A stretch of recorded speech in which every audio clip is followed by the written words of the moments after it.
Bueno, quiero partir agradeciendo la invitación a participar de este evento y a discutir un capítulo muy interesante de esta separata. Para mí es siempre un placer estar de vuelta en esta institución y tener la posibilidad de compartir un poco con colegas y amigos en un lugar del que guardo muy buenos recuerdos y ha sido muy importante en mi desarrollo profesional. Así es que gracias. También quiero felicitarlos, partir felicitándolos por esta idea de hacer estas separatas que presentan el trabajo de los economistas del Banco Central en un marco amplio y con mayor visibilidad que en otros medios. Creo que la calidad de los profesionales del Banco Central es uno de sus activos más importantes y dan la posibilidad de visibilizar ese trabajo es muy positivo. Así es que felicitaciones por la idea también. Déjeme partir entonces con un resumen de muy alto nivel de qué es lo que el lector aprende de este capítulo sobre la interacción entre la política monetaria y financiera. Se me ocurrió la idea de poner los bullets uno por uno, lo cual va a requerir, me he arrepentido ya, pero va a requerir algo de tiempo. Ya, ok. El capítulo aborda de manera bastante amplia, ¿cierto?, cuál es la relación entre la política monetaria y financiera, específicamente en el contexto del quehacer del Banco Central de Chile. Si bien no en este orden que les voy a presentar, lo que hace en diversas partes es dar una muy completa descripción de los marcos institucionales de la política monetaria y financiera en términos de objetivos, herramientas, procesos, etc. Argumenta de manera bastante convincente de que la política monetaria y financiera interactúan en varias dimensiones, hace una distinción clave entre tiempos normales y de crisis para describir la conducción de política monetaria y financiera, cuáles son las herramientas a ocupar y cómo interactúan, argumentando que estas interacciones varían a través de estos periodos. Esa distinción creo que es muy importante. Da una visión panorámica muy completa de las medidas de política monetaria y financiera implementadas por el Banco Central de Chile y otros bancos centrales en las últimas crisis que hemos experimentado, la crisis financiera global y la crisis del COVID, en el caso de Chile también intersectada con el estallido social. Y último, pero no menos importante, presenta una serie de muy interesantes trabajos analíticos preparados por el staff del Banco Central de Chile que abordan temas como el impacto de la política monetaria sobre la inversión, el traspaso de tasas de política monetaria a tasas de los bancos y el potencial del colchón de capital contracíclico para mitigar shocks. Esto usando en muchos casos datos administrativos novedosos, que ha sido una innovación importante que ha implementado el Banco Central en su análisis en los últimos años y que ojalá continúe. El capítulo también es, en cierta medida, una continuación de la discusión que hemos tenido al respecto de estos temas anteriormente en el Banco Central de Chile. Aquí presento un documento que escribimos en su momento con el entonces presidente del banco, Rodrigo Vergara, que abordaba varios de los temas cubiertos en este capítulo, aunque no fue traducido al español chileno como sugería Andrea en su presentación. A ver si logro que avance. Ahí. Bueno, lo que hicimos en este capítulo fue abordar varios de los temas que son tocados en la separata, aunque en un contexto donde varios de los elementos del debate eran todavía más recientes y más abiertos.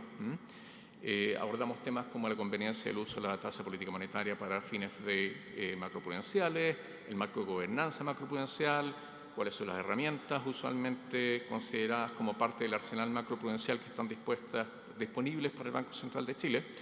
Y en este último punto enfatizamos dos cosas. La primera era que en el proceso de incorporación de Basilea III, que en ese momento estaba todavía en discusión, se incorporase el colchón de capital contracíclico como una herramienta y que quedase a cargo del Banco Central de Chile, con todos los contrapesos que pudiesen ser necesarios, y es grato ver que esto ya se ha materializado y que a esta altura estamos a puertas de la primera reunión de política financiera, así que muy bien por ese lado. Otro elemento que enfatizamos era que en la implementación de otro tipo de herramientas, tales como los límites a la carga financiera, era crucial contar con información consolidada de deuda, que permitiera hacer una adecuada medición de la carga financiera de hogares, empresas, etc. Es un punto que lamentablemente sigue aún en discusión. Esperamos que ojalá finalmente avance. Así es que hay algunos temas de intersección con la memoria histórica, si ustedes quieren. El capítulo es tremendamente rico y es imposible discutirlo en su totalidad de manera justa en 15 minutos. Así es que voy a enfocar mi discusión en plantear algo diferente, un marco conceptual, ¿ya? Algo distinto a la estructura del capítulo para analizar las distintas dimensiones de la interacción entre política monetaria y financiera y usarlo para discutir algunos elementos del capítulo que me parecieron especialmente interesantes. ¿De qué maneras pueden interactuar la política monetaria y financiera?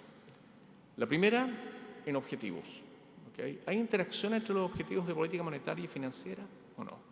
Y si hay interacción, ¿es posible que estén en conflicto y que por lo tanto hay alguna tensión entre los dos? Esa es una pregunta, una primera dimensión de interacción. La segunda es en las herramientas, ¿ya? ¿Son diferentes las herramientas que usamos para conducir política monetaria y política financiera? ¿Son diferentes por motivos de jure, digamos, que algunas herramientas tengan que usarse con un objetivo, o quizás más de facto, de que hay spillovers entre las herramientas, pero algunas herramientas son más eficientes para cumplir ciertos objetivos que otros? La tercera dimensión de interacción, si logro que aparezca, es la gobernanza. ¿Cómo se gobiernan los objetivos de política monetaria y financiera y si ese gobierno tiene intersecciones? ¿Por qué? Por ejemplo, porque pueden estar a cargo de la misma autoridad o no. ¿Y cómo se resuelven esos potenciales conflictos? Así que hay una manera general de pensar en las interacciones son esas tres dimensiones. Déjeme partir por interacción en términos de objetivos. Primero, saber cuáles son los objetivos de las dos, ¿no? Tanto estratégicos como operacionales. La política monetaria es algo más simple, ¿ya? Tiene como objetivo, en principio, la estabilidad de precios, objetivo estratégico, y desde el punto de vista operacional, gracias a la divine coincidence, la operacionalizamos tratando, entre otras cosas, de mantener el PIB cercano a su valor potencial. Tenemos una métrica bien clara de objetivo operacional. Hay otros más que uno podría listar. ¿Cuál es el objetivo de la política financiera o macroprudencial? Bueno, es la estabilidad financiera. Ya es un concepto un poquito más difuso. Ese es el objetivo estratégico. ¿Cuál es el objetivo operacional? Bueno, ahí hay un poquito más de menos claridad que en el caso de la política monetaria. Hay dos fases, por lo menos. Una es de este objetivo de mantener la estabilidad financiera. Una es la prudencial, que es, uno podría mencionarlo como contener la acumulación de vulnerabilidades en el sistema financiero. Y el segundo, en tiempos de crisis, y aquí es importante la distinción que hacía Mauricio en su presentación, bueno, es, en el caso de política financiera, restaurar el funcionamiento del sistema financiero, que funcione, que no colapse. La pregunta entonces es si estos objetivos pueden estar en conflicto. En tiempos de crisis, el capítulo argumenta que no, que es muy poco probable que estén en conflicto, con lo cual tiendo a estar de acuerdo al menos en sus dimensiones macro. Con respecto a la fase prudencial es donde la pregunta se pone un poquito más interesante. ¿Por qué? La pregunta aquí es si es que es posible que la posición cíclica de la actividad, del PIB, digamos, sea distinta a la posición cíclica del crédito o del sistema financiero, para definirlo de manera amplia. Aquí el capítulo argumenta que es posible que exista tal contraposición de objetivos, a que estemos en ciclos distintos. Pero se basa fundamentalmente en evidencia que proviene de economías avanzadas, donde se compara las frecuencias del ciclo de crédito, del ciclo de negocio, etc. Este es un tema que siempre me ha generado algunas dudas, especialmente para economías emergentes, así que decidí echarle una miradita. Veamos qué pasa en el caso de Chile. Esta es una mirada muy rápida de un ratito, digamos, de ver cuál es la posición cíclica de la actividad y del crédito medido por el crédito GDP Gap del BIS. Yo sé que el Banco Central tiene sus propias estimaciones de crédito GDP Gap, pero estas eran fáciles de bajar de internet, así que hubo pesas. Aquí lo que podemos ver ya es que mirando esto claramente pueden diferir. Hay fases donde, por ejemplo, la actividad parece estar en una fase expansiva, pero el crédito en una fase contractiva. Entonces, sí, si uno confía en estas métricas, hay maneras más sofisticadas de hacerlo, uno podría pensar que pueden diferir. Hay otras razones menos fundamentales de por qué podrían diferir, que tienen que ver con la manera en que se construye el crédito GDP Gap. ¿Ya? Así que una manera más fundamental de verlo, y que coloco aquí, es comparar las frecuencias que hay en los ciclos financieros y en los ciclos económicos. La manera técnica de verlo es con estas cosas que se llaman periodogramas, pero que muestran la distribución de frecuencias en una serie. Aquí lo que se puede ver es que en el caso de la serie de crédito GDP, que es la que está arriba, la concentración está en las frecuencias bajas, mientras para la actividad hay frecuencias intermedias. De hecho, el pico está en 0,1, quiere decir ciclos de alrededor de 10 años, 1 sobre 10 periodos. No, 10 quarters, estos son quarters. ¿Ya? Así es que, sí, parecen haber diferencias en la frecuencia que pueden entonces llevar a que hayan estas diferentes posiciones cíclicas. Así que, ¿cuáles son las lecturas de esto? La que hace el capítulo 1, pueden estar en conflicto los dos objetivos.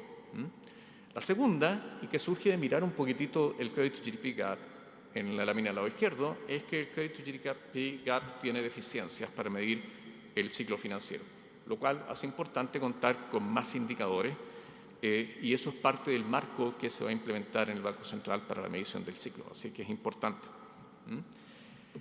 Más allá de eso, un mensaje aquí es que la dificultad para definir el objetivo operacional de la política financiera la coloca en cierta desventaja respecto a la transparencia que hay en los objetivos de la política monetaria.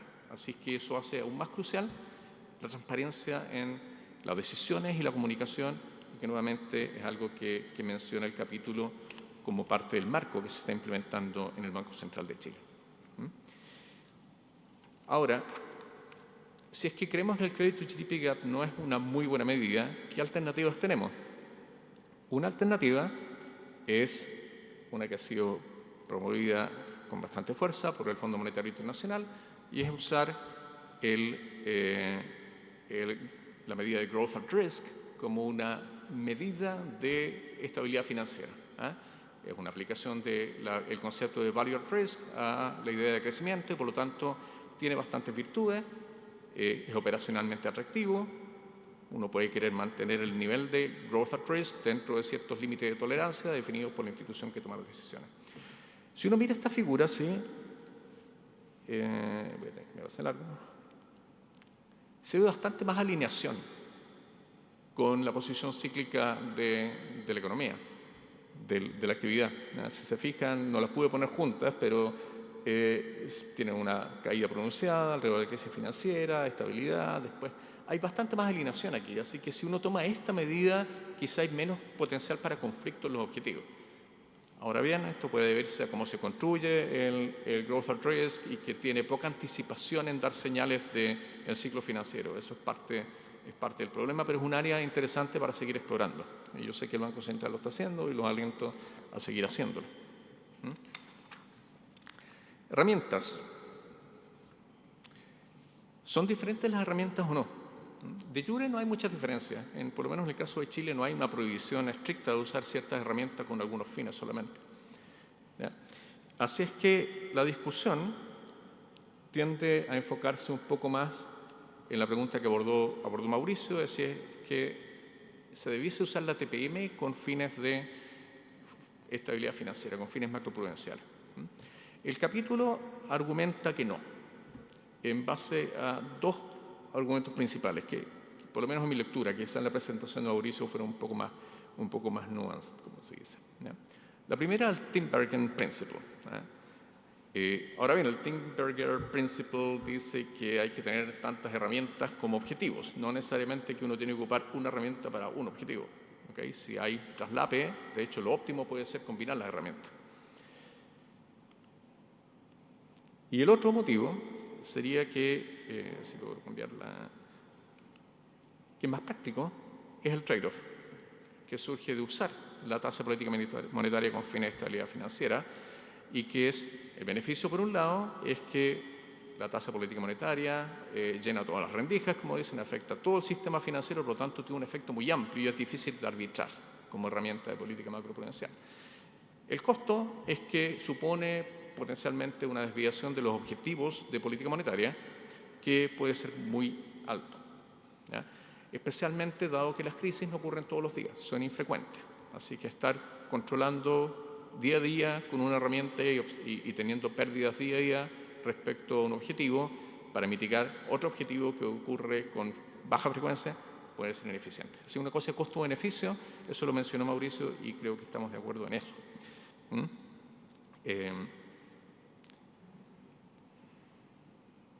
A ver si esto avanza. Hay un aspecto adicional que no está modelado. Está mencionado en uno de los recuadros del capítulo y también lo mencionamos en el documento que mencioné en mi segunda lámina. Tiene que ver con los problemas de credibilidad que pueden arrojar para la autoridad estar usando la herramienta de política monetaria con un objetivo adicional, en términos de comunicación de la decisión de política monetaria, ¿ya? Y que eso puede tener efectos potencialmente importantes, esta idea como de obfuscation, ¿no? que tenemos, ¿por qué está haciendo esto el Banco Central? Está confundiendo quizá a la audiencia. Ese objetivo normalmente no está en los modelos, creo que si uno piensa modelar esto es importante incluirlo. Ya. ¿Cuál es la herramienta de política financiera? Hay muchísimas herramientas. El capítulo se centra fundamentadamente en el colchón de capital contracíclico que está siendo recién implementado y que va a estar a cargo del Banco Central de Chile, ¿ya? Pero bueno, en este marco, ¿ya? Todavía, si no tenemos una buena medida de objetivo operacional, es difícil saber si una sola herramienta va a poder lograrla y por lo tanto es quizá conveniente contar con múltiples herramientas, que es el marco en que nos encontramos.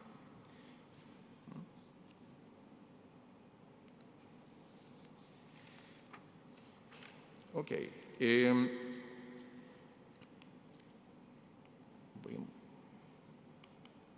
Voy a ir rápido en esto.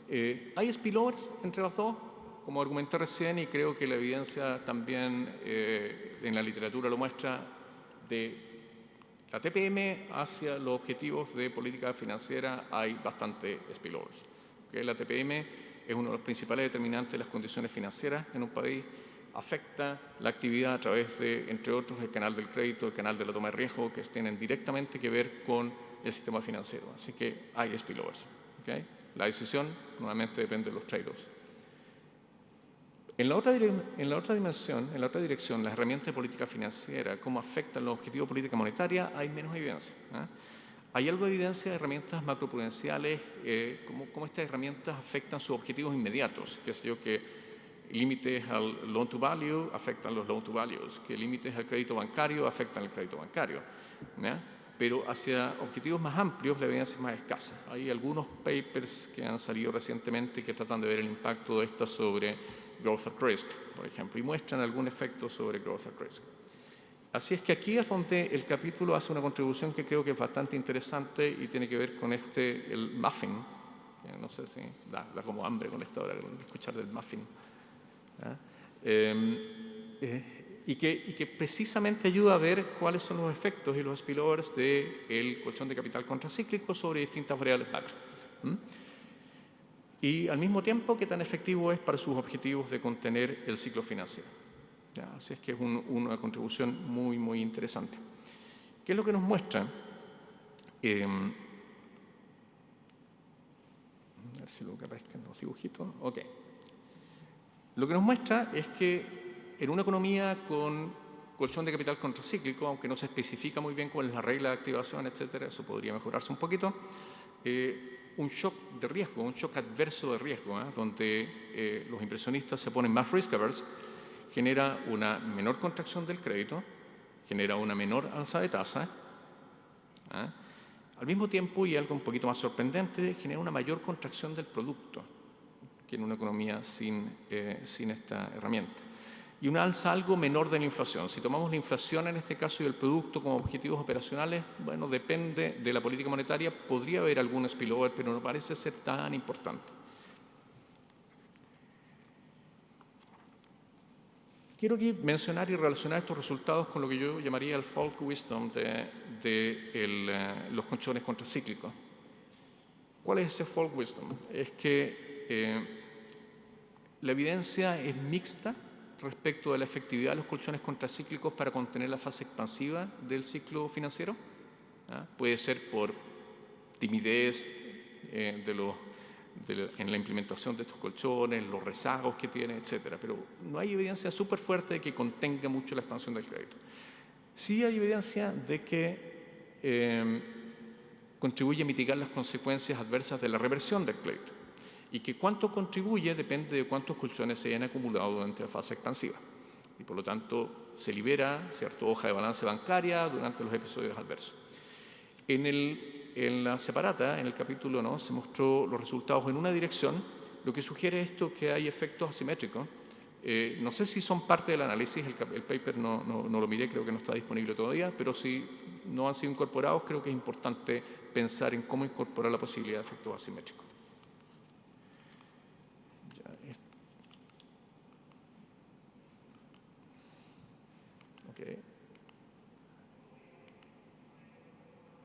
Esto me lo voy a saltar en realidad, porque quiero cerrar con un par de cosas. Gobernanza. ¿Okay?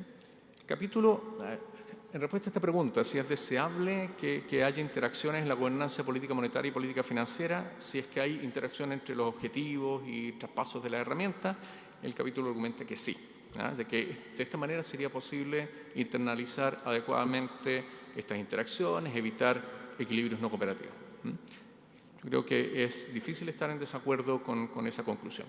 Sí quiero llamar la atención de que la gobernanza tiene distintas dimensiones. Y también, no solamente a través de instituciones, pero dentro de la institución. Y dentro de la institución es importante asegurar que la institucionalidad, la forma en que se toman las decisiones, haga que el peso relativo de cada objetivo esté acorde con la percepción de ese peso relativo dentro de la institución. Y que no domine uno por sobre el otro. ¿Cómo lograrlo? O que si domina uno por sobre el otro sea porque explícitamente se prefiere que uno domine por sobre el otro y no por una cosa de arreglo institucional. ¿Cómo evitarlo? No es trivial, pero hay algunas cosas que pueden ayudar. Que el seniority de quienes toman las decisiones sea similar a través de decisiones. Creo que en este caso, en el caso del Banco Central está garantizado. Que la visibilidad de las decisiones sea la misma. Y eso también... Creo que la reunión de política financiera, que tiene un paralelo con la reunión de política monetaria, contribuye importantemente. Hay un tema de la secuencia de las decisiones que es un poquito más complicado. Una decisión puede dominar a otra porque se toma antes de la otra. Eso hay que siempre tratar de buscar soluciones. A través de instituciones da para conversar mucho, así que no voy a extenderme en ese tema.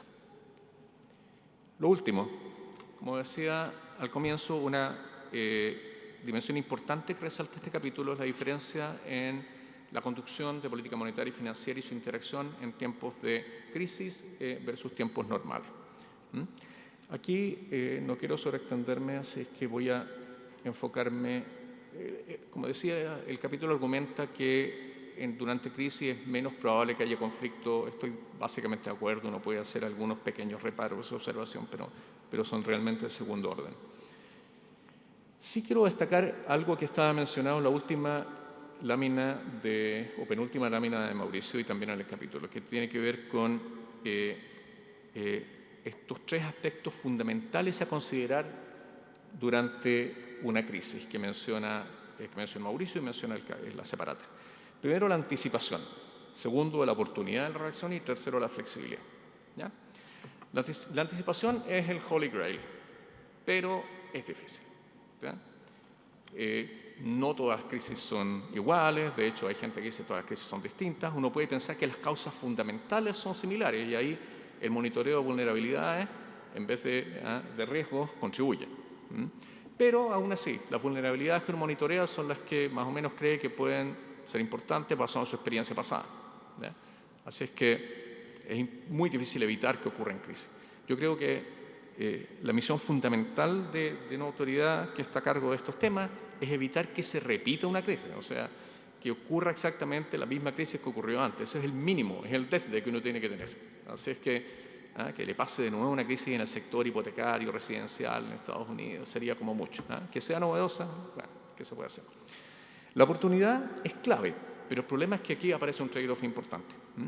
Mientras más oportuna es la reacción, menos información hay disponible y por lo tanto hay más posibilidad de cometer errores de tipo 2. ¿Ya? Eso no quiere decir que uno no tenga que actuar, ¿ya? Pero hay que estar consciente de ese trade-off. La flexibilidad, nuevamente, clave a la luz de que es difícil anticipar, así que dado que uno no puede anticipar, es importante ser abiertamente flexible. Quiero añadir a esto y cerrar con esta reflexión, quiero añadir una cuarta dimensión, que es precisamente la reflexión, ¿ya? Y que quiere decir que, bueno, si tenemos que tomar decisiones de manera oportuna, rápido, con información limitada, eso es muy desafiante, y por lo tanto es posible que uno tome decisiones que no sean ex post las mejores. Hacer un análisis ex post de los costos de lograr objetivos es tremendamente importante, ¿ya? Y asegurarse que hayan las transferencias que pudiesen surgir de riesgo o de otra dimensión desde los contribuyentes y el Banco Central, en este caso, hacia los privados, sean las que uno buscaba tener o sean las más eficientes posibles. Ese análisis ex post es importante para las lecciones para el futuro y que, por lo tanto, reaccionemos de la mejor manera a las crisis que se nos vienen. Así que con eso cierro. Muchas gracias por la invitación. Un placer estar acá.